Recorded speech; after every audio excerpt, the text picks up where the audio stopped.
Good morning students. जैसा कि मैंने पिछले टर्म पर आपको बताया था, आज हम कोडेट का यानी कि मेंबर ऑफ फाइलम कोडेटा उनका आउटलाइन क्लासिफिकेशन देखेंगे। मैं doctor Prakash Chandra Sharma, department of zoology, सम्राट पृथ्वीराज चौहान गवर्नमेंट कॉलेज अजमेर। तो जब हम कोडेटा फाइलम की क्लासिफिकेशन की बात करते हैं तो सबसे पहले हमें ड्यूटेरोस्टोमिया,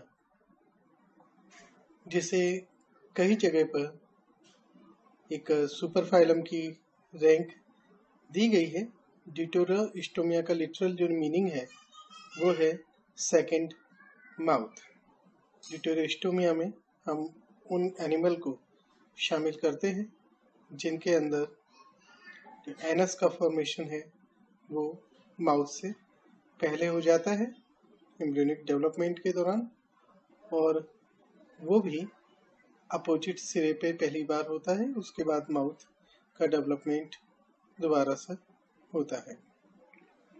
ड्यूटेरोस्टोमेट्स में वर्टिब्रेट्स, इकाइनोडर्मेट और हेमिकोडेट्स शामिल होते हैं। ग्रोबेन ने सबसे पहले 1908 के दौरान इसे ये सुपर फाइलम का दर्जा दिया था। इसके अंदर जो प्रमुख क्लैड्स देखने को मिलते हैं उनमें दो ही हैं, एक कॉर्डेटा और दूसरा एम्बुलेक्रेरिया। जो एम्बुलेक्रेरिया क्लैड है उसके अंदर हम invertebrate phyla Echinodermata and hemichordata को रखते हैं। इन दोनों को सामूहिक रूप से हम एम्बुलेक्रेरियन कहते हैं। फाइलोजेनेटिक एनालिसिस के हिसाब से काइनोडर्मेट्स और कॉर्डेट्स हैं। हेमिकॉर्डेट्स करीब 533 मिलियन ईयर पहले सेपरेट हुए थे। इसके अलावा जो दूसरा प्रमुख क्लैड है वो है कोर्डेटा, जिसे फाइलम का दर्जा है। सभी कोर्डेट में, जैसे कि आपको बताया है मैंने, 5 सिनेपोमॉर्फीज पाई जाती है: notochord, dorsal, tubular, nerve cord, endostyle, pharyngeal slits and postanal tail. Chordate का सबसे पहले जो आप इस फाइलम के रूप में दर्जा देखेंगे वो हीकल के द्वारा 1874 में दिया गया था। फाइलम कोर्डेटा को अगेन कई सब ग्रुप में बांटा गया है, जिनमें 3 प्रमुख सब ग्रुप हैं। पहला सेफेलोकोर्डेटा और पेकाइडी, जो कि एक्सटिंक्ट हो चुका है। उसके अलावा तीसरा जो सब ग्रुप है वो है ऑल्फैक्टोर्स। ऑल्फैक्टोर और सेफेलोकोर्डेटा दो एक्सटेंट यानी कि अभी भी पाए जाने वाले इसके क्लैड्स हैं।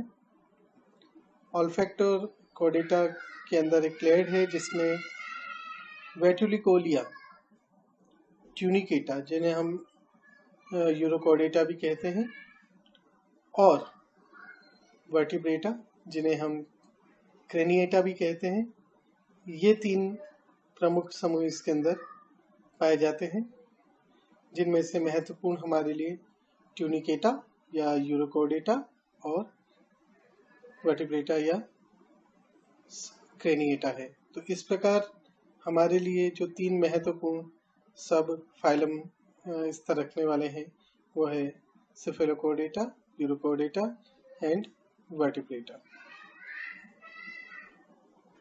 यहाँ पर आप देखेंगे कि ऑल्फैक्टोर्स के अंदर कोर्डेटा जो फाइलम है उसके अधिकांश जो मेंबर्स हैं वो आ जाते हैं, सिवाय एक सेफेलोकोर्डेट को छोड़ के। तो यहाँ जो हमने बात की थी अभी वेटुलिकोलिया, वो एक्चुअली एक एक्सटिंक्ट हो चुकी है। यहाँ मैं आपको एक चीज़ और बताना चाहता हूँ कि ये ऑल्फैक्टोर क्या है। हाइपोथेसिस के हिसाब से जो सेफेलोकॉर्डेट्स हैं उनकी सिस्टर टैक्सोन या सिस्टर क्लैड है वो ऑल्फैक्टोर है। जब डीएनए एनालिसिस किया गया 2006 में लार्ज सीक्वेंस डेटा सेट्स को जब स्टडी की गई तो उसमें ये एक एविडेंट हुआ कि जो ट्यूनिकेट और क्रेनिएटा है वर्टिब्रेट्स हैं ये एक दूसरे के काफ़ी रिलेटिव हैं, जबकि सेफेलोकॉर्डेट से इनके अंदर थोड़ी सी हमें अंतर देखने को मिला, जिससे ऑल्फैक्टोर जो हाइपोथेसिस है उसको बल मिला। ऑल्फैक्टर्स की हम बात करें तो ये लैटिन टर्म ऑल्फैक्टस यानी सेंस ऑफ स्मेल से आया है। तो यहाँ पर इन दोनों में हम ये देखेंगे कि जो फेरिंग्स डेवलपमेंट है उसके अंदर रेस्पिरेटरी फंक्शन भी इंक्लूड है, जबकि सेफेलोकॉर्डेट्स की हम बात करें तो उनमें रेस्पिरेटरी सिस्टम का और स्पेशलाइज्ड सेंस ऑर्गन्स का अभाव देखने को मिलता है।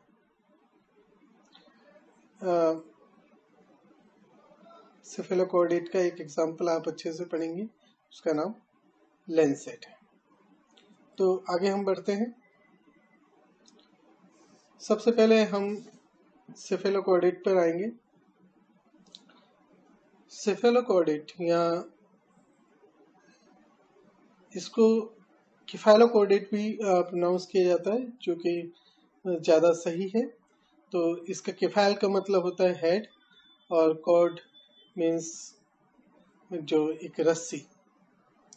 तो यहाँ पर सेफेलोकॉर्डेट कॉर्डेट का एक सब फाइलम है।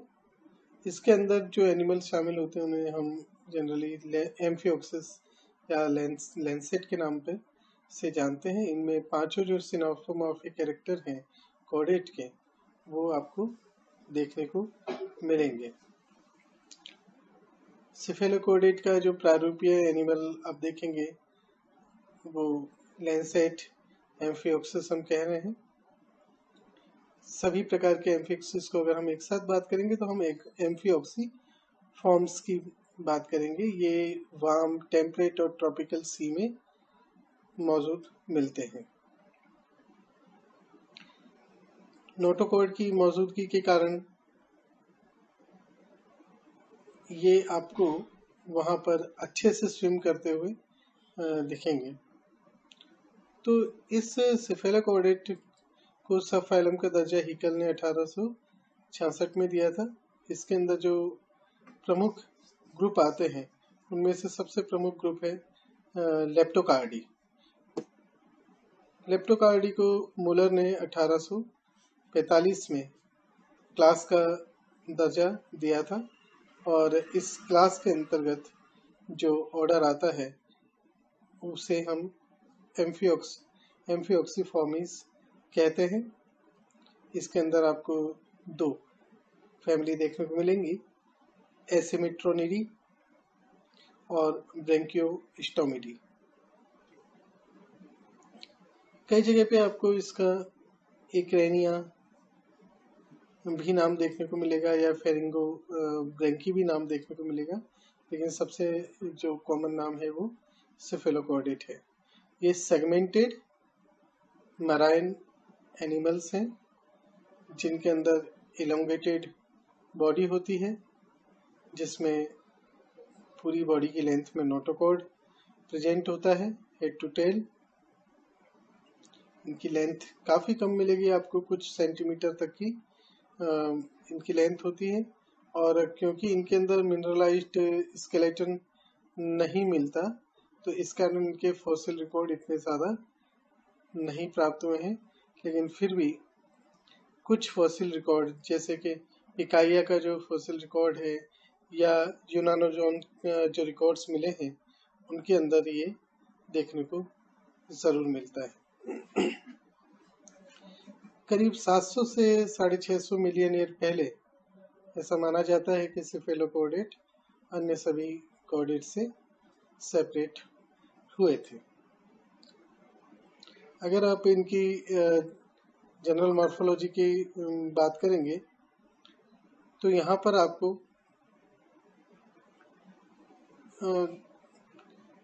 ये जो एनिमल्स हैं इनके अंदर सबसे बड़ी जो खासियत देखने को मिलेगी वो इनकी फीडिंग से देखने को मिलेगी कि इन एनिमल्स में फिल्टर फीडिंग मैकेनिज्म है और उसके लिए एक विशेष संरचना जिसे हम ओरल हुड कहते हैं वो देखने को मिलेगी। और ओरल हुड के बाहर की तरफ फ्री एज पे बक्कल सिराई देखने को मिलेगी जिसके अंदर फिलामेंट लाइक प्रोजेक्शंस होते हैं जो कि फूड की शिफ्टिंग में भी मदद करते हैं और साथ ही साथ इनमें कीमो रिसेप्शन देखने को मिलता है जो कि जो ओरल हुड है उसकी इनसाइड जो वॉल है उस पर मौजूद एपिथेलियम में जो सिलेटेड एपिथेलियम है उसको स्टिमुलेट भी करते हैं। यहाँ पर इसे हम रोटेटरी जो मूवमेंट मोशन हो रहा है कोऑर्डिनेटेड मूवमेंट ऑफ जो सिलेटेड ट्रैक है उनका जो हो रहा है वुड पर जिसके कारण फूड का इंजेक्शन हो रहा है बाय रोटेटिंग मूवमेंट, इसको हम व्हील ऑर्गन के नाम से भी जानते हैं। इनके अंदर आपको हैसिड पिट भी देखने को मिलेगा जहाँ से म्यूकस का सिक्रीशन होता है और फेरिंक्स परफोरेटेड देखने को मिलेगा। जो एक्सेस वाटर है वो बाहर एक एट्रीपोड के माध्यम से निकाल दिया जाता है। ये दुनिया भर के जो ट्रॉपिकल और टेम्परेट शैलो सीज हैं उनके अंदर मौजूद देखने को मिलता है। दूसरा जो बड़ा ग्रुप है जो कि अगेन जैसा कि आपको मैंने बताया था कि सब फाइलम का दर्जा रखता है उसे हम कहेंगे ट्यूनिकेटा। यहाँ इसको हम यूरोकोडेटा भी कह सकते हैं, कई जगह पे इसको यूरोकोडेटा के नाम से भी जाना जाता है और इसके एनिमल को हम यूरोकोडेट कहते हैं।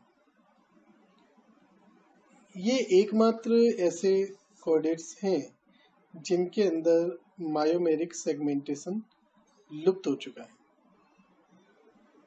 केवल इसका एक जो एक्सेप्शन देखने को मिलता है पॉसिबल एक्सेप्शन वो है गिल स्लिट्स का सीरिएशन।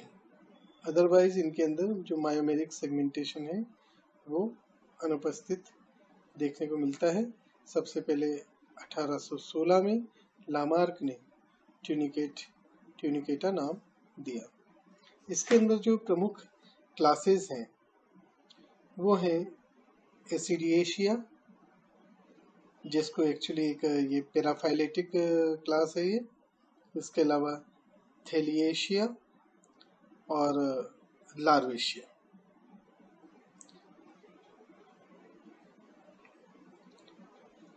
कुछ जो ट्यूनिकेट हैं वो सॉलिटरी इंडिविजुअल के रूप में भी रहते हैं और कुछ के अंदर आपको बडिंग देखने को मिलेगी और वो कॉलोनी फॉर्म करते हैं। तो जहाँ पर कॉलोनी फॉर्म हो रही है वहाँ इंडिविजुअल को हम हर एक यूनिट को जॉइड कहेंगे। ये मराइन फिल्टर फीडिंग एनिमल्स हैं जिनके अंदर वाटर फिल्ड सेक लाइक बॉडी देखने को मिलती है और यूजुअली आपको यहाँ पर 2 ट्यूबुलर ओपनिंग देखने को मिलेंगी जिन्हें हम साइफन कहते हैं। तो रेस्पिरेशन के और फीडिंग के दौरान ये उन साइफन से वाटर लेता है, इसे हम इनकरेंट साइफन कहते हैं और जिस साइफन से वाटर को फिल्टर्ड वाटर को बाहर निकालता है उसे हम एक्सकरेंट साइफन कहते हैं। ज़्यादातर जो एडल्ट ट्यूनिकेट हैं वो ससाइल होते हैं, इमोबाइल होते हैं और रोक आदि से परमानेंटली अटैच रहते हैं। लेकिन कुछ जैसे सेल्प्स हैं, लार्वेसियंस हैं, डोलियोलिट्स हैं, पायरोसोमिट्स हैं, ये पेलेजिक जोन में सी के पेलेजिक जोन में फ्री स्विम करते हुए भी आपको देखने को मिलेंगे। यहाँ पर याद रखिए इनका जो लार्वा है उसे हम टैडपोल लार्वा भी कहते हैं। करीब 3000 स्पीसीज इसकी आपको देखने को मिलेंगी। करीब 3051 स्पीसीज हैं जो देखने को मिलेंगी। जो प्रमुख क्लास हैं जैसा आपको बताया एसिडिएशिया, उसके अंदर आपको एप्लाउसोब्रैंकिया, फ्लेबोब्रैंकिया और स्टोलिडोब्रैंकिया 3 देखने को मिलेंगे। थैलेशिया को अगर हम आगे क्लासिफाई करेंगे तो पायरोसोमिडा, डोलियोलिडा एंड सैल्पिडा, और अगर लार्वेशिया को आप करेंगे या पेडिकुलेरिया को करेंगे तो उसमें कोपिलेटा। ये आपको क्लासिफिकेशन इसका इस तरीके से देखने को मिलेगा। और जैसे कि आपको पता ही है कि यहाँ पे ज़्यादा मिनरलाइज नहीं है, तो इसके जो फॉसिल्स हैं वो भी काफ़ी कम देखने को मिलेंगे। तो यहाँ तक हमने अभी तक जो सिफेलोकॉर्डेट है और यूरोकॉर्डेट है उसके आउटलाइन क्लासिफिकेशन को देखा। नेक्स्ट टर्न पर हम बात करेंगे जो तीसरा सब फाइलम है क्रेनिएटा या वर्टिब्रेटा उसकी। तो अगली क्लास के अंदर हमारा जो उद्देश्य होगा वो ये है कि हम वर्टिब्रेटा या क्रेनिएटा के अंदर आने वाला जो क्लासिफिकेशन है उसकी डिटेल्स देखें। धन्यवाद।